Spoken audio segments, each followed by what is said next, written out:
하나님은 모세의 그 간절한 중재로 이스라엘 백성에게 쏟으려 했던 화를 누그러뜨리셨습니다.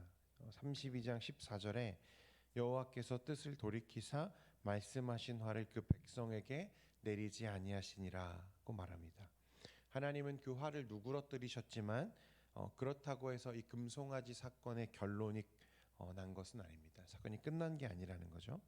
먼저 하나님을 만류한 모세는 이 서둘러서 십계명이 기록된 두 돌판을 들고 산을 내려왔습니다. 내려와 보니 어떻게 되어 있습니까? 이스라엘 백성은 송아지와 춤을 추며 노래를 부르고 난장판을 벌이고 있었습니다. 이 모습을 본 모세는 분노했고, 그리고 손에 들고 있던 두 돌판 십계명을 어떻게 했습니까? 산 아래로 던져 깨뜨려 버렸습니다. 그리고 금송아지를 불사르고 부수어서 가루를 만들어 물에 뿌리고 그 물을 자손 이스라엘 백성들에게 마시게 했습니다. 여러분, 모세가 던져서 깨뜨린 돌판은 무려 하나님이 직접 준비하신 것이었습니다. 하나님이 다듬고 하나님이 직접 말씀을 새겨주신 너무나 귀한 말씀 두 돌판이었는데, 우상 숭배하는 이스라엘 백성들을 향해 모세가 이렇게 던져서 깨뜨려 버렸습니다. 앞에서 하나님께는 화를 거두어 달라고 간청했던 모세가 왜 이렇게 화를 내고 왜 귀한 돌판을 던졌을까? 모세가 인간적인 약함 때문에 그랬나? 아니면 모세에 있던 어떤 분노를 조절하지 못한 감정 때문에 그랬을까? 그렇지는 않아 보입니다. 물론 말씀에도 그가 분노했다고 말하고 화가 났다고 말합니다. 하나님이 그동안 이스라엘 백성에게 베풀어 주셨던 구원과 은혜를 생각했을 때 너무나 화가 났습니다. 거룩한 분노에 휩싸였습니다. 그러나 그것 때문에 돌판을 던진 것은 아니었습니다. 이런 모세의 행동은 하나님과 맺은 언약을 일방적으로 파기한 이스라엘 백성이 멸망당하는 것을 막기 위한 중요한 목적이 그 안에 포함되어 있었다는 거예요. 여러분, 모세가 던진 두 돌판에 무엇이 새겨져 있습니까? 말씀이 새겨져 있죠. 십계명이 기록되어 있습니다. 그 말씀에 의하면 우상을 만들면, 그리고 그것을 섬기면 그 죄를 갚되 아비로부터 3대 4대에 이르게 한다는 계명이 그 말씀에 버젓이 기록되어 있죠. 따라서 이 계명대로 한다면, 이 계명이 존재한다면 어떻게 해야 합니까? 하나님은 반드시 이스라엘 위에 그 진노를 쏟으셔야만 하는 상황이었습니다. 하나님은 어떤 분이기 때문에 그렇습니까? 공의로운 분이기 때문에 그렇습니다. 그는 분노했지만 하나님의 공의에 근거한 분노로 그 두 돌판을 던져서 금송아지를 깨뜨렸습니다. 하나님은 이런 모세의 의도를 금방 아셨죠. 그래서 모세가 돌판을 던져서 깨뜨린 것을 나무라지 않으시고 다시 후에 새로운 돌판을 만들어 주십니다. 모세는 하나님과 이스라엘 백성이 다시 그 관계가 회복될 수 있는 어떤 그 순서들을 지금 만들어 가고 있는 거죠. 그리고 모세는 금송아지를 가루로 만들어 물에 뿌리고 이스라엘 백성들에게 마시게 합니다. 20절 말씀에 모세가 그들이 만든 송아지를 가져다가 불살라 부수어 가루를 만들어 물에 뿌려 이스라엘 자손에게 마시게 하니라. 모세는 이렇게 함으로써 우리 인생들이 그 손으로 만든 조잡한 우상이 얼마나 허망한 것인지를 몸소 느끼게 합니다. 아무런 생명이 없고 아무런 능력도 없는, 그래서 사실상 우리를 위해 아무것도 할 수 없는 이 허망한 우상이 어떤 실체를 가지고 있는지 그들이 직접 보게 합니다. 금송아지를 불살르고 가루를 내어서 물에 뿌리고 그 물을 마시게 하는 동안 그들은 직접 이 우상이 아무런 생명이 없는 허망한 것임을 직접 보게 되는 거죠. 모세는 이제 이 일이 일어난 원인을 찾기 시작합니다. 먼저 여호와의 편에 서 있던 자들을 구별하는데, 우리 32장 26절 말씀 우리 스크린 보시고 같이 한번 읽겠습니다. 32장 26절입니다. 시작. 이에 모세가 집 문에 서서 이르되 누구든지 여호와의 편에 있는 자는 내게로 나아오라 하매 그들에게 뭐라고 말하냐면 여호와의 편에 있는 자는 내게로 나아오라. 레위 자손이 다 모여서 그에게 갔죠. 아마 레위 자손만 있었던 건 아닌 것 같은데, 그리고 그들에게 칼을 차게 하고 진을 돌며 각 사람이 형제를 친구를 이웃을 죽이라고 말합니다. 이때 죽은 이스라엘 백성이 몇 명이라 말하냐면 3천 명이 그 자리에서 죽습니다. 형제를, 친구를, 그리고 내 이웃을 각각 죽이라는 모세의 요구가 어떻게 보면 잔인하다 여길 수 있겠지만, 여러분 이 3천 명은 누굽니까? 그냥 3천 명이 아닙니다. 아무나 가다가 무작위로 그들을 죽이라고 한 게 아니고 우상 숭배를 주도한 자들이 있죠. 그리고 마지막까지 여호와의 편에 서기를 거절한 완악한 자들이 3천 명이었습니다. 하나님께서 회개할 수 있는 기회를 주셨음에도 그것을 거절한 완악한 자들, 그리고 사람들을 부추겨서 하나님 앞에 우상 숭배하도록 이 크나큰 죄악을 짓도록 주도했던 사람들, 그 사람들을 단호하게 단죄함으로 모세는 이 이스라엘 백성 가운데 하나님 앞에 이 죄악들을 제거하고 있는 것입니다. 하나님의 은혜와 자비를 구할 수 있는 상황을 지금 만들어 가고 있는 중이었습니다. 앞에서도 얘기했지만 여러분, 당장 쏟아질 하나님의 진노는 누그러뜨렸지만 모든 문제가 다 해결된 것은 아니었다는 거예요. 계속해서 말씀해 보면 30절에 모세는 다음 날 다시 하나님께 기도의 자리로 나아갑니다. 학자들은 산 위에서 한번 이미 모세가 기도했죠. 하나님 좀 용서해 주십시오. 그래서 하나님이 그 진노를 누그러뜨리셨을 때 이 기도가 모세의 첫 번째 기도였다면, 이 다음 날 이튿날 다시 일어나서 모세가 기도하러 올라갈 때 하는 이 기도가 모세의 두 번째 중보 기도라고 말합니다. 이미 모든 문제가 해결되었다면 다시 기도할 필요가 있겠습니까? 필요가 없겠죠. 30절 말씀 같이 읽겠습니다. 시작. 이튿날 모세가 백성에게 이르되 너희가 큰 죄를 범하였도다.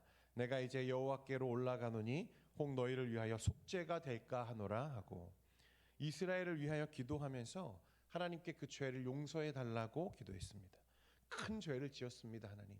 하지만 하나님 이 백성을 용서해 주십시오 라고 회개하며 기도하고 간청했습니다.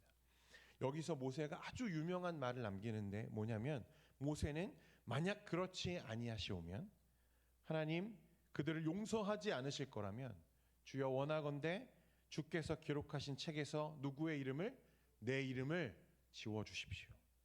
이 위대한 지도자 모세는 이 기도에 또 이 용서에 자기의 생명을 지금 걸고 있는 것입니다.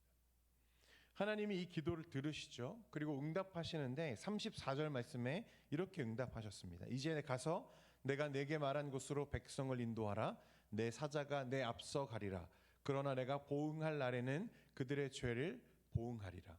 내 사자가 내 앞서 갈 거야. 모세야 이제 가라 말씀하시죠.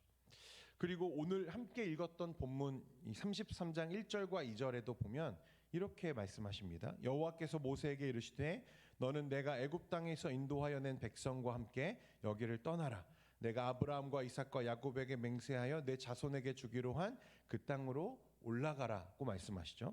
2절 말씀에 내가 사자를 너보다 앞서 보내어 가나안 사람과 아모리 사람과 헷 사람과 브리스 사람, 히위 사람과 여부수 사람을 쫓아내고, 하나님이 응답하기는 하셨어요. 모세에게 내가 약속한 땅으로 다시 올라가라고 말씀하시는데 이상한 부분이 하나 있죠. 뭐냐면 나는 가지 않고 누구를 보낸다고 말씀하시냐면 내 사자가 내 앞서 갈 거야 라고 말씀하시죠. 뭔가 용서를 해주시는 듯한데, 그래서 가라고 말씀을 하시는데, 약속한 땅으로 올라가라고는 하시는데 나는 가지 않을 거야 라고 말씀하세요. 내가 너희들 한순간이라도 너희들 가운데 함께하면 너희는 목이 고진 백성이어서 내가 너희를 진멸할까 하노라 말씀하시면서 나는 가지 않을 거야. 그러나 너희는 올라가라고 말씀하세요. 이 응답에 모세가 어떻게 반응하는지 보십시오. 저는 모세가 정말 지혜롭다고 감탄했는데 12절 말씀입니다. 12절 말씀. 12절 말씀 같이 보겠습니다. 시작. 모세가 여호와께 아뢰되 보시옵소서 주께서 내게 이 백성을 인도하여 올라가라 하시면서 나와 함께 보낼 자를 내게 지시하지 아니하시나이다. 주께서 전에 말씀하시기를 나님 이름으로도 너를 알고 너도 내 앞에 은총을 입었다 하셨사온즉 나와 함께 보낼 자를 내게 지시하지 아니하시나이다. 분명히 하나님께서는 누가 같이 갈 거라고 하셨어요? 내 사자가 내 앞서 갈 거야 라고 말씀하시죠. 그런데 하나님이 나와 함께 보낼 자를 내게 지시하지 않으셔서 내가 갈 수 없습니다라고 모세가 말합니다. 분명 하나님은 내 사자가 앞서 갈 거야 라고 말씀하셨는데 모세는 뭐 하는 거죠? 못 들은 척하고 있는 거죠. 못 들은 게 아니라 못 들은 척하고 있는 것입니다. 모세의 궁극적인 목적은 길에서 하나님이 사자를 보내주셔서 자신들을 좀 보호해 주시고 약속의 땅에서 이방인들을 쫓아줄 사자와 함께 여행하는 것 정도에 머물러 있는 게 아니죠. 모세가 바라는 것은 무엇입니까? 우리 가운데 하나님의 임재를 회복하는 것이었습니다. 하나님의 사자가 아니라 누가 같이 가야 된다고 말하는 거죠? 하나님께서 같이 가셔야 됩니다. 이스라엘 백성들이요, 하나님이 처음에 모세에게 내 사자를 보낼 거야 라고 말했을 때 그 누구도 움직이지 않았습니다. 그 누구도 그것을 기뻐하지 않았다고 말합니다. 왜냐하면 하나님이 함께 가시지 않는 이 길은 의미가 없다고 그들도 알고 있는 거죠. 모세는 지금 하나님께서 우리와 함께 하셔야 됩니다. 하나님이 직접 우리에게 임재하셔야만 합니다 라고 간청하고 있는 것입니다. 이것이 모세의 세 번째 기도였습니다. 하나님이 그제서야 모세에게 응답하시죠. 13절과 14절 말씀입니다. 같이 한번 읽겠습니다. 시작. 내가 참으로 주의 목전에 은총을 입었사오면 원하건대 주의 길을 내게 보이사 내게 주를 알리시고 나로 주의 목전에 은총을 입게 하시며 이 족속을 주의 백성으로 여기소서. 여호와께서 이르시되 내가 친히 가리라. 내가 너를 쉬게 하리라. 이제서야 하나님이 뭐라고 하십니까? 내가 친히 가리라. 모세는 하나님의 사자를 보내시는 것에 만족할 수 없었습니다.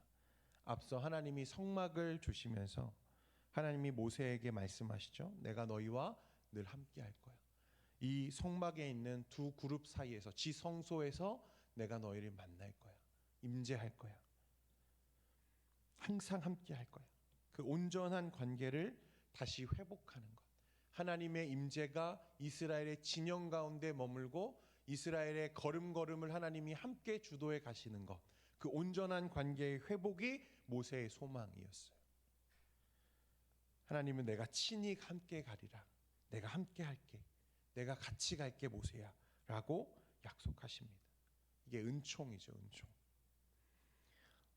여러분 여기서 우리는 다시 예수 그리스도께서 우리에게 이루신 구원의 의미를 다시 한번 생각해 보게 됩니다. 우리 주님이 이루신 구원, 이 십자가 위에서 자기 생명을 내어주신 그 이유는 여러분 우리를 단지 죄를 없이 하는 정도에 머무르는 구원이 아니라는 거죠. 하나님의 진노를 잠시 누그러뜨린 정도가 아니라는 말입니다. 주님은 우리와 하나님 사이에 막혔던 모든 장벽을 허무시고 하나님이 우리 안에 거할 수 있는, 하나님이 완전히 우리 안에 내주하시는 온전한 관계의 회복으로 우리를 이끄셨습니다. 믿으십니까? 이제 주 예수 그리스도를 믿는 자들 안에 성령 하나님이 어떻게 하신다 말씀하죠? 내주하신다고 말씀하세요. 고린도전서 3장 16절에 너희는 너희가 하나님의 성전인 것과 하나님의 성령이 너희 안에 계시는 것을 알지 못하느냐. 여러분 모세의 소망이 무엇입니까? 하나님의 진노를 잠시 유보하는 것 아닙니다. 모세의 소망은 하나님이 우리를 도우셔서 이 땅에서 좀 잘 살도록, 이 땅에서 좀 건강하도록, 하는 일이 잘 되도록 하는 정도에 머물러 있지 않다는 거예요. 어디에 머물러 있습니까? 하나님의 모세의 소망은 하나님이 나와 함께 하는 것. 하나님이 나를 주도해 가시는 것. 그래서 내 모든 걸음이, 내 모든 공간과 모든 시간이 하나님과 함께 있는 것이 모세의 목적이었다는 것입니다. 그리고 이것을 이루신 분이 우리 주 예수 그리스도이십니다. 주 안에 사랑하는 성도 여러분, 이 모세의 기도를 통해서 이 온전한 회복의 의미를, 구원의 의미를 다시 한번 묵상하는 우리가 되기를 원합니다. 주님이 우리와 온전히 함께 하시는 이 임마누엘의 하나님을 이 땅에서도 충분히 누리고 살아가라고 하나님 우리에게 말씀하세요. 그러므로 오늘 하루의 삶 가운데에서도 이 그리스도의 십자가 앞에서, 주님의 은혜 앞에서, 보혈 앞에서 우리가 하나님과 함께하는, 주님과 함께하는 삶을 살아가는 저와 여러분 되기를 소원합니다. 기도하겠습니다. 거룩하신 하나님 아버지, 쓸모없는 우리를, 또 자격 없는 우리에게 하나님의 은혜를 부으시고 구원하시고 주님의 자녀 삼아 주시니 감사드립니다. 하나님, 오늘 말씀을 통해서 다시 한번 그리스도께서 이루신 구원의 의미를 묵상합니다. 우리를 죄 없다 여기실 뿐 아니라 하나님이 우리를 자녀로 받으시도록, 또한 우리 안에 성령 하나님이 내주하게 하심으로 우리의 모든 걸음과 모든 삶이 하나님이 함께 하시는 삶, 완전한 회복으로 우리를 이끄신 그리스도의 십자가를 우리가 묵상합니다.